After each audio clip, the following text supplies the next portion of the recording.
Hello, my friends. Katie Day with the Move Me to Texas team here with another episode of the Real Advice Podcast. If you've ever been on real estate TikTok, which is a specific genre or niche of TikTok, then you have seen our guest today. Real estate T is what many people may call her. But Tamika, Yes. what is going on? Thank you so much for joining the podcast today. How are you doing? Absolutely. No, thank you very much for that. Yes, real estate underscore T. Man, me and the TikToks, like I can't really dance, to be honest with you. It's just it's a I it's think a smoke you screen, well. but I think you dance well. I certainly can't dance, but but no, but it's great. But honestly, to be able to get your clients to do it like that right there, that's the talent. That's the skilled part. I like And it. they do it willingly. So, but no, it's great to be here. Great to have a conversation with you, Katie. Well, and so I guess let's start the conversation today with TikTok. And Mhm. I met Tamika kind of through Clubhouse, but I definitely met her in person at an event that we both spoke at in San Diego. Yeah. And she actually, like, her talk was great and, lots of good takeaways and knowledge. But then at the end of her talk, she made like all of the people in the room get up and do a TikTok together. It was hilarious and awesome.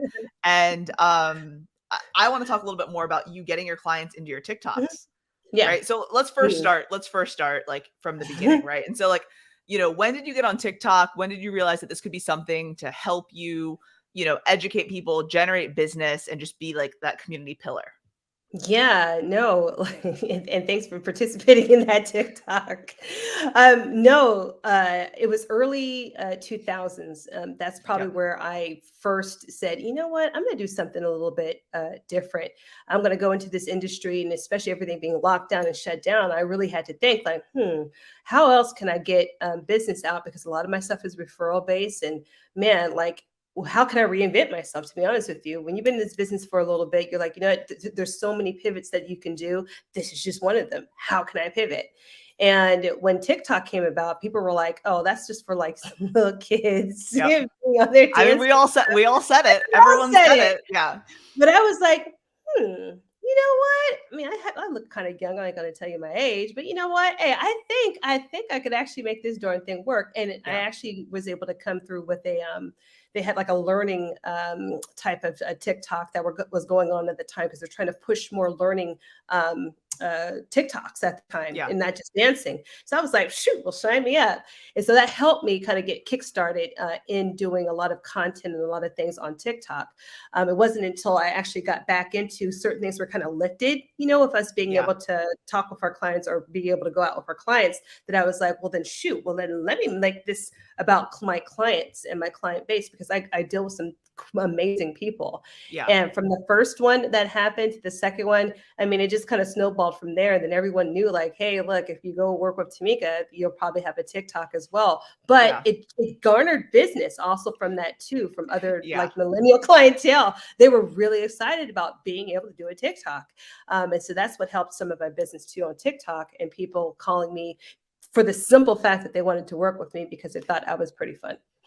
Yeah. Well, I mean, I love them. Like the videos with your clients of like, the throwing of the keys or like them playing with Yeah. the like just sold prop or, the Yeah. red bow on the door or things like that. And I think that like it's exciting. And because what I like about it too is like a lot of times either if it's not a dance or if it's not a trending thing, like Yeah. then you're like voiceovering or captioning and telling the story. And I think that's Yeah. something that like is so big for me. Like, I'm so tired of seeing Canva posted just listed, just solds, right? Yeah. And there's a Yeah. time and a place, and you can have some of those peppered in, but like, I love hearing the story and hearing clients win. And then, like, obviously, if they're dancing in the video, like, they're super excited. And that's heartwarming. I like it. It's good. Yeah. Well, truth be told, now remember back in the day, people really weren't caring about the buyer clients. They honestly they weren't. I've been a huge buyer agent for a long, long time, and my buyers have now turned to sellers, and so it's pretty much a mix with what I do. Yeah. But for the longest time, especially in the market with COVID, right? Like I said, what's the best thing that people need to hear right now? Because like forget hearing it from me as an agent. Hear from the people that are actually going through this, saying, I'm going to take a chance in this crazy market. I'm going to get myself a home. Yeah. And like those stories started to snowball one after the other. And some of them I'm serious, like had like a straight miracle overheading underlying theme to it. And Yeah. you know, we're going to tell it. I don't care. Like, Yeah. and then once that started to happen, now people see stuff now and they're like, well, story after story after story. Y'all ain't care about the dyers, and then you just wanted a really nice listing video. Yeah. But it's really, really good to see that the champions that have been throughout this market has been, you know, just great buyer stories. And I think that's really helped people continue to get out there and to continue to put their hats in and continue to, especially in competitive markets, and Yeah. continue to believe that something is actually possible and giving them hope. So Yeah. it No, definitely for has sure. helped. Well, and so, I think that like, okay, you've been on TikTok for a while, obviously had done other social media and other things prior to Mhm, that, right? And mhm. like, I think part of that's like you always have to be, you know, continuing to evolve and pivot and understand what like those new things are and getting on those Yeah, platforms. So yeah. for someone today that may not be on Instagram, may not be on TikTok, it's like, Mhm. like that train is past. What advice would you have for them or what would you say to them? You know, when trains have passed, I think that that's kind of contrary. It all depends on the person and the individual, right? So I still go on and I still do radio. Now, trains have passed, meaning trends and fads of certain things that just don't happen. But I get still a lot of business from radio, and I continue to do that. Why? Because of the viewership, right? And a lot of them do listen to talk radio and such, and so I still do that. So I think it just depends on the person and what fits your aesthetic. For me, I will probably continue to be doing TikTok. I mean, when they said that Trump was going to take it and it's going to be gone and the Chinese doing whatever, I'm like, honestly, I was like, I don't care. It's one of Yeah. it's one of my platforms that I really do love using. So to be honest with you, if everybody else gets kind of filtered out, great. I'm going to More for keep you. doing the thing. Yeah. Look, I'm going to keep doing the thing that made me, continues to make me, and that I continue to love doing. And if anything, I'm just going to elevate myself in doing it and continue to gain that market share. So, to be honest with you, I probably won't stop because that's Yeah. been just a really great, outlet for me in gaining people, gaining clientele. So. Well, and so I guess my follow-up question would then be, do you Mhm. think that there's still opportunity if I haven't ever posted on TikTok before for me to join TikTok and as a real estate agent actually garner business from it down the road? Or is like it too saturated and everyone's doing it? No, I think, and that's the beautiful thing, right? If will people always will stop selling t-shirts? No, they probably won't, right? Because they're Yeah. the person's not telling this t-shirt that looks like you, that acts like you. But I'm Yeah. saying, like, one of the things that you should, always look in, and that's why I did it. That's why I did it my way. Number one, there's like maybe 3, 4 different types of TikToks that I would do. One with my client, one with a crazy way that I give information. A third would be like a narrative, like you had mentioned before. If they don't dance on camera, the narrative. But there are 4, like something that's really just heartfelt, like me talking about the industry and talking about what I like Yeah. and what I don't like, and showing my personality, right? So Yeah. that across the board, as long as you're doing those type of things, believe me, you will attract the people, and especially if it's hot button topics, which there will always be. In any way that you can show your counter culture type of personality or opinion on things, oh, 100%, you will always continue to get business and continue to get looks and likes. And wait, Katie, like honestly, it's not even about like your likes anymore. Like I don't think Yeah. that it is. It's not even about your follower count. It's not even about how many people are following you. It's really the content and the essence of what you're saying, because Yeah. people are knowing you can just buy that. The hell, like you could buy that. So without buying things, are you still relevant? Yeah. I think that's what's important. No, that's huge. And I think that even what you said, it's like, I mean, you have 4 different kind of pillars that you're doing all Hmm. on one platform. And those Yeah, things can go to other platforms. Those things 100%. can be written word. Those like there's lots of different ways in which you can take that and radio that you mentioned, right? Like there are Yeah. lots of different mediums to deliver that. And I feel like a lot of people I talk to, right, about Mhm. Instagram or TikTok or just Yeah. even video in general, social media in general or marketing. They're like, oh, well, so and so owns that neighborhood, or oh, well, blah blah blah is a king of YouTube. And and it's like there's still that opportunity because like if you and Yes. I go into an appointment, they're gonna choose you or me, right? And it's the same thing on Yes. social. Like if we're posting in the same market, they're gonna gravitate towards, someone more than another person. So Yes, I mean, but see, but people need to understand, even like newer agents too, like their trends come and they go. But and those are trends. But if you find something that's working for you, like say for instance, if I wanted to get on YouTube, believe me, we know quite a people that just dominate YouTube. But guess what? They're not me, right? Yeah. Like I'm not them. Like they're like I am, sitting here, a Black female going into a space that someone probably was like, I've been looking for someone like you. Yeah. Exactly. And if I'm coming through with some great content, look, there it does not matter what you do in this industry. There's people always buying and selling. There's so many different agents. And I'm glad that these last 2-3 years are weeding out the ones that are just came in thinking that it's just, easy money.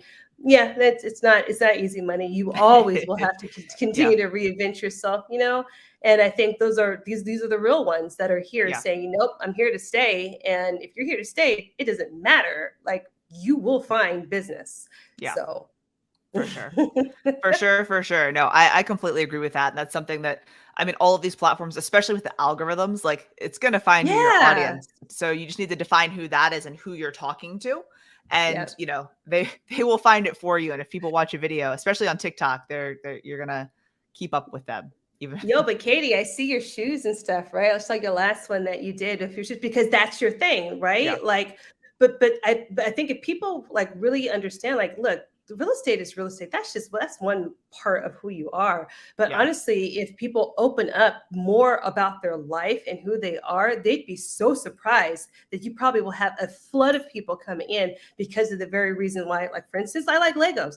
I love Legos. Lego, the people will get me for that one, but I love Lego. And I haven't been able to break out my other Lego pieces, my Lego sets. But honestly, that is one thing that continues to bring in a completely different subset of people that are attracted to me. Yeah.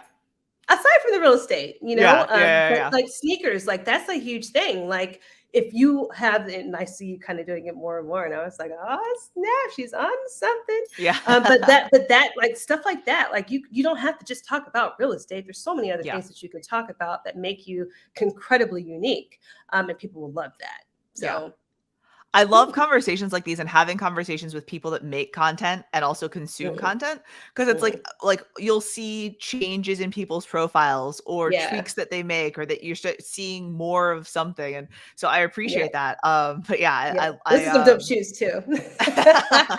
But no, it's always interesting talking to people that do, make a lot of content, because it's like, I know in my mind, and I'm sure you do it too, you're like, what else can we do? Like, we're doing this, we're doing it on a regular basis. Like we've got it in a good cadence. Like how can we pivot? How can we adjust? How can we continue to be relevant? Because like, otherwise you turn around a year from now or 5 years from now and you're like still doing the same thing. And like, perhaps at some point clients are going to be like, no, like, I don't want to be in your video. Like, I don't want to be in your video instead, So you always have to find out that next kind of next thing. Exactly. No, but see, that's the beauty about having, like, just being an independent quote contractor or having your own business. Like, that's the beauty about it. Like, and especially even a brokerage that celebrates that or pushes that or wants to push the envelope even more. I mean, we've seen, like, I know Envision Media has done a whole lot of things. Yeah. Like, just there's a lot of, and you see the pivots, you're like, oh yeah, that's pretty dope. That's pretty like, and and it's not even like it's competition, right? Because honestly, I believe for me, it's such an abundance of people and different personalities and things. Like, honestly, that's never even an issue. But I am intrigued, like, oh, you know what? How can I push that envelope a little bit more? Get out of my comfort zone. And maybe do something a little bit more too. So if anything, I see it all and it pushes me to do some different stuff. So it's funny. I know, like, you being from the Bay, like, obviously know Envision. They were at that event. And so, I've become close with Brooks and Roland. And it's funny because Brooks now has those videos where he has his phone. And it's like the text on the phone is scrolling. And every time I see it, and I watched the entire video all the way through, I'm like, damn it, Brooks, you did it again. He did it. Because it's like right now on social, time on post is so important, right? So whether that's the long caption or, really great content or whatever it is. And every time I watch a video all the way through, I'm like, oh, he got me. He got me again. He got me. So, believe me, my team, and we looked at that. I have like one or two. I had one or two of them. And I said, you know what, y'all? Like, obviously I have these pictures, like, you know what, let's see what we can do. Let's see how this performs. But see, that's the cool thing about it too, because sometimes things that someone else does, it doesn't perform that well with you. So you're always constantly, okay, I wonder if something like this, I'm inspired. If something, not taking the idea exactly, right? But I'm inspired. And it's okay to be inspired. And I love that because, for instance, Yeah. Cal Tattoo, he says that stuff all the time. He was like, look, Yeah. take it, but make it better, Yeah. And Yeah. Yeah. Yeah. I love what he does because, again, you doing something versus me doing something, the very exact same thing, it may be perceived and received completely different, For sure. all depending on our audience. And so I think that's why I love it. I love this space. I love where we're at right now in real estate. It's completely different from the last 18 years. And I think it's just a great space to be in as an agent. It just is. So switching gears a little bit, but shifting a Yeah. little bit. So, you mentioned your kind of content pillars and things. And one of the Mhm. things you said was like, education, right? And then also Mhm. kind of like, maybe not being controversial, but controversial topics are like taking a Mhm. stand, right? Mhm. And I think that a lot of times agents are scared to share their opinion because I think people are going to tell them that they're wrong Yes. or, whatever. And I'm not saying that to, hop up and start, getting into politics and religion and Yeah. those hot button items, but like what are some Yeah. things that you have spoken about or that you feel strongly about that are I don't really want to say controversial, but those ones that are like those comment generator, engagement type topics. Does that make sense? Yeah, oh yeah, 100%. Look, it's so interesting. Like the last 2 or so years, people talk about, oh, be authentic, be transparent, be yourself, all that other kind of stuff, right? And there's certain things, at least for myself, that I cannot be if it wasn't for this. Like a big part of a lot of my business too is my involvement with my community, with my church community, for instance, Yeah. at that. And to be honest with you, and it's not shoving it down anybody's throat, it really isn't. However, remember I talked about little things being miracles. I mean, when I'm able to be a part of seeing for the last 2 or so years, like a whole church community finding home ownership, and we're talking about like hundreds of people finding home ownership in many different ways, and finding hope and finding faith in the aspect of home ownership. That's not small, and I Yeah. can't stay silent about it because, to be honest with you, if I was to stay silent about it, I'd be doing I think I'd be Disservice. doing number one, a disservice to my church, to Yeah. myself, to my faith, and to my belief. And so, whatever it takes, I think, to get someone in the hope aspect and in the thinking that homeownership is a possibility, because that's, for me, it's a reality for all. Well, then I'm going to talk about it. And Yeah. then that's been probably one of the main catalysts that has held me in a box, at least myself, has Yeah. held me in a box for a long time, being starting in like 2004 or 5 to get my license. And then that box, you could never go outside that box. You never talk about this. You never talk, well, politics and religion, like you just don't talk Yeah. about. But they came to a certain point that, like, I can't deny this. Yeah. From my senior pastors to my executives, there's people getting homes and not supposed to be getting homes, Yeah. But that has been a huge catalyst. But I thought it was going to go the opposite way, where people are just going to be like, oh, we don't even want to hear that, to be honest with you. And it went completely the other way. And I still have a plethora of different clientele because they know I am me. It doesn't matter. I don't care who you are. Whether we get a small thing, we can go on the faith part, or we can go on the straight, I'm qualified to do it. We're going to get you a home. Yeah. So. Well, and I think that's different. I think that the people avoiding talking about like, sex, politics, Mhm. Mhm. religion, money, those hot button topics. Like, Yeah. I think that sharing good news about people that didn't think that they were going to purchase, and this is a community that you are super involved in, Yeah. is far different than some of the politic and religion conversations that people put on social media, right? And so that's Yeah. where, like, I think that people just hear that word and it's like, oh, cringe and Yeah. concern. But when you're sharing such Mhm. happy news, and especially about a community that you're very ingrained in, Yeah. that's something that resonates with people in that community, with other people that are like, oh man, this is so wonderful, I've been having the same type of problem. Yeah. It's a problem solving thing too. Yeah, no, it has. It's been very well received. And like I Yeah. said, I have a plethora of different Yeah. clientele. And business is business. I like as far as gender, it doesn't matter to me. However, what you will find from me is someone first and foremost, who's solid with integrity. And I hold that to the utmost standard. And it doesn't matter, for instance, let's talk about it, right? One of the other biggest topics is the type of loan product a client utilize, because in the Bay Area, truth be told, there's even some agents that have never worked with an FHA deal. And I was like, are you guys serious? And that was one of the things I said, you know what? I said, I am not going to be that agent. And you know what? I don't care what client I have of mine. There is not going to be something that they're going to feel that their loan product is inferior in order to try to go for a home that they like.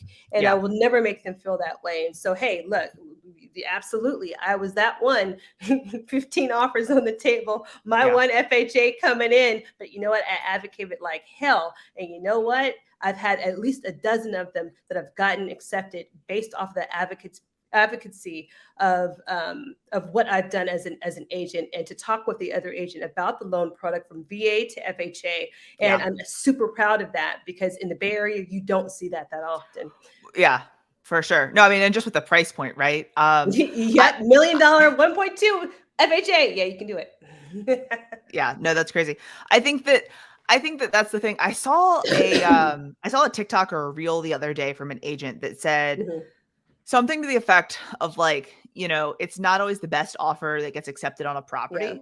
And they were like, generally speaking, in multiple offer situations, it's the agent that's the most persistent, or the agent that's the most organized. And it's and I think that a lot of agents, especially when they have a client that they're not confident in, right? Yep, and like, we know that like sellers are going to go cash, conventional, FHA, and VA. Like that's just how things go. And so if, you do all of the things prior to putting in that offer, ensuring that they've submitted all of their documents to the lender, perhaps they have an underwritten pre-approval, like getting the lender to call, you talking to listen, like doing all of those things, and then some, right? Like you might actually have a chance, and that's where I think that a lot of times people will just write it off. And it's like, we can do a lot more for our clients, right? If we're putting in the work. So 100%. And working as a team with your lender, like people, they sleep on that part. Like, honestly, a lot of the deals that I've talked about, the dozens of them, a lot of it has to do with me and the lender. Like, there have been times that me and the loan officer, like, you know what, let's go to the open house. We're gonna meet them face to face personally. They're gonna know who we are. Like, we're in this, and we're invested to make sure that this deal closes. And I'll be the first to tell them, like, hey, look, how comfortable, for instance, are you with a VA deal? How comfortable are you with FHA? And if they say not really, I said, don't worry about it. This is who I am. These are my credentials on it. I'm certified in this. And guess what? Here's my loan officer. They are as well. This is how many deals that we've closed. This is how close that we've come to, many. We'll give them everything. Basically, you have to sell yourself. People forget that this industry, and especially in a very competitive market, this is not just about selling the home or getting the home you need to sell yourself. If you can't market yourself on what you know and what you don't know, and the person is absolutely right, the agent sells and solidifies the deal probably more than anything, because what does everyone want? They want the deal to close. And they want to make sure that, we have competent people on each side. And the more competence that you can show as an agent, the better it is for your client. And so these are just people like, hey, you buyers and sellers out there, who you work with, man, it does matter. Get you a Katie I would completely Day. Agree. And no, I would completely agree with that. I think, I just completely agree with everything you said. I have nothing else to add. There's nothing else to add. You did it all. Tied a bow on top, or a red bow. Tied a bow on top of it. All good. Let's go. It's Christmas time. Well, and so it goes well. You're the only brokerage to sell more homes in December and November than any other brokerage, because you're just tying red bows on the houses. I mean, that's just because people want to have it, for their decoration. So hey, it works. For those of you that don't know, she has a brokerage, and her brand is the Red Bow. And so, where did that come about? Because we're just over here chopping it up, and people are like, "Why are they laughing about bows?" It's the holidays. Yeah. So tell us more about that. No, well, see, I was also a founding realtor of Equity One Real Estate over there in the Bay Area. I was one of 6 agents that helped start that. And so while we were doing that, and that was over 10 years ago, and while we were doing it, the bow was kind of like the one thing that I took with and kind of ran. People kind of did, they're just like, because there's a lot of guys, which is like, ain't doing no bow on no door. And so I took it, and then I started to actually brand myself like saying Red Bow Magic. And everyone, instead of them saying, hey, I want the keys or whatever, they would say, look, well, I want some of that Red Bow Magic. And so from there, it just continued to kind of snowball, and people would know me as the Red Bow and having just Red Bow Magic. And I would put hashtag Red Bow Magic because that's when the internet started to even go even more, and I could hashtag things. Yeah. And so it just stuck. And so from there, being able to move to a different state, had to open, change brokerages, open my own. I said, well, you know what? I'm just going to take that and just expand it into Texas. And so it's still sticking. It still sticks. And I think it looks pretty good. So that's where the Red Bow comes. And this time I was able to design the logo, and the logo being designed, there is just a little bit of a meaning just for me personally on the logo design. But yeah, it still sticks, and people still love it. So no, I think it's really, really cool. And it's always fun to see them in like the videos and the TikToks and stuff like that. So, and I love brands, like, as like Move Me to Texas. Like, I love brands that go like can be transferable, can be whatever, and it's like if you're Tamika brokerage, like, then it's like, oh, okay, well, that's like her thing. And so I always love those brands that, can kind of go anywhere, or, I mean, and clearly I'm a little landlocked, but go anywhere and be a larger thing. So, I mean, Texas is pretty big. So, yeah. I mean, and we were talking before this, and like, we're pretty close to each other, but also pretty far away. So yeah. Texas is big. Very I large. thought California was big, but Texas is pretty big. But like, again, Texas has welcomed me with open arms. I'm excited about the next steps and then the next phase of doing a lot of things and expansion over here in Texas, as well as still what we got going on there in the Bay Area. Okay. So loving Texas. Awesome. Well, we're always welcoming here. I'd say the biggest difference is probably like the density, right? As far as land and population density coming from the Bay. I know you guys don't have much land left out there. And here we certainly have a ton. So, but see, that's the blessing and the curse, right? Because things are so darn far away. But, like we were talking about before, like I'm so super excited because anyone that knows me and they knows my brand and what I do, like, I believe homeownership is a reality for all, 100%. And look, hey, prices are getting, crazy. They just are in areas of Texas too. Shoot. Yeah. One of the reasons why we chose, Tyler and the developer even over here is just for that very thing, to make sure that it's affordable housing for people to become homeowners. And they have enough land over here to do it versus over there in Cali. We don't have as much, but over here we do. And for some very quality, sustainable building, that's what I'm looking forward to for this next coming year. And I'm so excited about. I want to see people in homes, and I'm willing to move across the darn U.S. In order to create opportunities for people to actually find that. And we're talking about in the the low 200 range, but beautiful homes with community.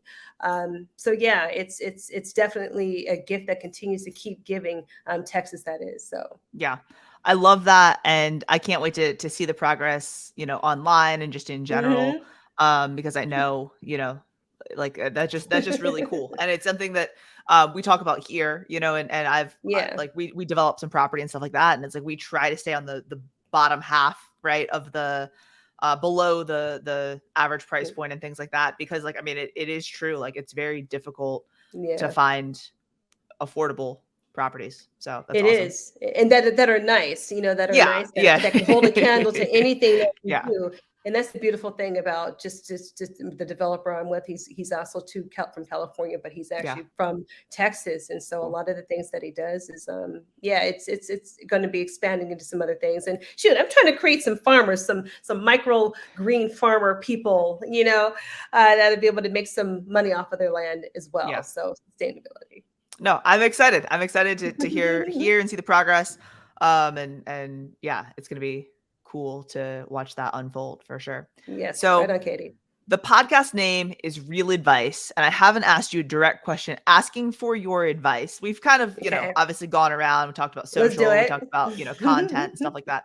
What would be your advice for a brand new agent? Like, you've been in the market, you've been in real estate for a while. You've seen up markets, down markets, different regions, stuff like that. Brand new agent, just got my license, just hung it with a brokerage. Now what? What's your advice? Yeah, no advice. I think the biggest thing, there's that statistic that keeps looming, that's been looming for like 18 years, man. What is it? 80% of agents that come in, they fail within the first 5 years. I think that's just a crazy statistic. I think it may be about 75% now. But obviously what we're doing isn't working. And my take on this, as crazy as it may seem, is honestly, those coming into this market, if you find that passion, that one thing, it's not even a why, it's probably bigger than a why. That one thing that will sustain you no matter what market that you're in, that this is the direction that you should be going in your life. And when you know that, hook or crook, bad market, up, down, upside down market, it doesn't matter what it is, you will know, and you will have that sustainability and that steadfastness to keep going. And I say that too, because I've had ups and downs, kids being born. There's so many things that I went through, but I knew that this is the one industry that I was not going to leave and I was going to be a part of. And that for me has been probably my saving grace. And that's what I would say for someone else. Like, if you're in this for the right reasons, my reasons was not the money. It wasn't none of that stuff. It really, because I wanted to help people. And if you have the main reason why, you will always succeed in helping people. You can't go wrong. But if you're looking to make a buck, I mean, there's plenty of agents that have done that and are doing very well at doing that. But a lot of them are unfulfilled. But if you want to do this, be fulfilled and still have a sustainable business, I'd say catch that part and make people your biggest priority, and you will never go wrong. Yeah, doing the right thing is always the right thing. So, okay, if I've got one last question for you. All right, let's go. If it were your last meal on Earth, what would you be eating? Oh, last meal on Earth. Could be something home cooked. It could be somewhere out. It could be, anywhere in the world. Okay, maybe it's just because it's been like about 4 months since I had it, because I'm a Bay Area girl. But haven't had pho. My gosh, like, dude, come down to Houston, please. Come down here. I'll hook you up. It's been a little bit, but man, like, it's the black crowd. I'm black. Yes, I'm saying that. Like, honestly, you're black. I'm black, believe it or not, but I do have some Asian in me too, right? So that's probably one reason why too. But no, honestly, that's probably the one meal that I would probably just sip on, have sriracha in, like just pile everything in and just like, sit in it, last meal, and just savor it to the end. And it would have to be like the beef flank, the kind of like, that would probably be it. Okay, so that'll last me a while. First of all, you need to make a trip down here some point in the next couple months. And Houston is known for its Vietnamese food. I don't know if you know that. Really? No, yes. I did not know that. No. And like, so that we have bougie pho, and then we have the restaurant where you're like, are you sure this is where we're going? Yeah, that's and everything in between, right? And like, there's some really good and it's been cooler in Texas, hot and cold, but it's been cooler. Yeah. So, I've been eating a lot of pho and ramen and noodles and soups because it's just like so nice. It's so warming, it's comforting. Yes. Dude, so just let me know when you want to come down here, and I will. A bowl of pho is like $8. I will treat you to. I'm a cheap day. I'm cheap. I got you. All right. Anyways, Tamika, thank you so much for your time today. I appreciate you. I'm excited to see everything that 2023 and beyond, obviously, but 2023 has in store for you, and all of your projects and social content. And I just can't wait to follow along with the journey. So if people don't already follow you on social media, where's the best place for them to follow you? Yeah, well, we already talked about it. So TikTok, real estate _T. But then also Instagram is a pretty second level one. Tamika, I think my little handle's up there, but at Tamika Ellsworth, you can catch me there. Or you can just even look up Redbow Real Estate. You can catch me on there as well. She's all over. She's all over. Cool. Well, again, Probably thank too you much. Yeah, I Too know, easy right? for a stalker. Too easy for a stalker, man. Ooh. But don't All right. stalk me. Very much appreciated. I will talk to you very soon. Right on, Katie. Take it easy. Thank you for having me.